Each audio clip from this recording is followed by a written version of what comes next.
احنا مش هنسيب الحكاية تعدي كده. الأسورة اللي اتسرقت من المتحف كانت مجرد باب فتح لينا موضوع أعمق بكتير، موضوع مقبرة ملك اسمه بسوسنس الأول. المقبرة بتاعته اتوصفت إنها كنز ذهبي كامل، لأنها تقريبا المقبرة الملكية الوحيدة اللي اتلاقت ولسه مليانة ذهب وقطع ملكية كمان، في وقت كل مقابر الملوك في طيبة والأقصر اتنهبت من آلاف السنين. المقبرة بتاعته في سان الحجر في الشرقية، مش في وادي الملوك زي باقي الفراعنة. ولما اتفتحت سنة 1940 لقوا جواها حاجة محدش شافها قبل كده، تابوت كامل معمول من الفضة. واللي يمكن ما تعرفوش إن الفضة وقتها كانت أندر وأغلى من الذهب، لأنها ما كانتش موجودة في مصر، كانت بتيجي من بلاد بعيدة.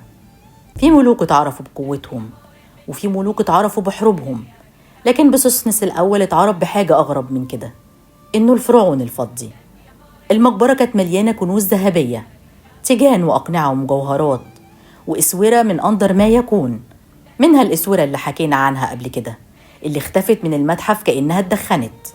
الغريب بقى إن مقبرة زي دي تعتبر أندر كنز ملكي بعد مقبرة توت عنخ آمون، بس ما خدتش شهرتها لأنها اتكشفت وقت الحرب العالمية التانية، والعالم كله كان مشغول بالحرب ومحدش ركز في أعظم اكتشاف ذهبي بعد توت. مقبرة بسوسنس الأول بتسألنا لحد النهاردة، إزاي كنز ذهبي كامل نجا من النهب آلاف السنين، وفي الآخر قطعة ملكية تضيع منه قدام عينينا في العصر الحديث؟